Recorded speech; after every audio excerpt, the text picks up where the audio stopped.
el voleibol aragonés vivirá este fin de semana su particular duelo en la máxima categoría. Partido de vuelta de la Superliga entre el CAI Teruel y el Voleibol Zaragoza. La cita mañana en el Pabellón de los Planos con las cámaras de Aragón TV en directo. Vidas paralelas, pero eso sí, con trayectorias muy distanciadas en las últimas temporadas y con objetivos muy distintos a la hora de la verdad. 7 años juntos en la Superliga, desde que en 2006 CAI Teruel y Club Voleibol Zaragoza ascendieron de la mano a la máxima categoría. Aragón es la única comunidad que en este largo periodo ha mantenido a 2 equipos en la élite de este deporte. El equipo de Teruel está en una liga distinta a la nuestra y que nuestro objetivo es dar una buena imagen y crecer un poquito como equipo para que en el último tramo de competición, que es el mes que nos queda, pues podamos estar en el nivel y podamos arrancar por fin alguna victoria. Momento para que los Planos celebren la última Copa del Rey, la tercera consecutiva que llegó el pasado domingo desde Ibiza.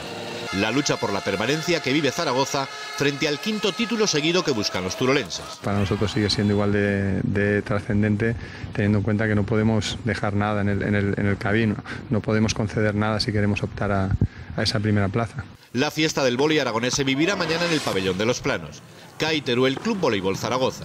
Un partido que podrán seguir en directo aquí, en la televisión autonómica de Aragón, desde las 7 menos cuarto de la tarde. Así terminamos por ahora. Se quedan con Eva Berlanga, que nos cuenta el cambio radical que va a sufrir el tiempo durante el fin de semana. Hasta luego.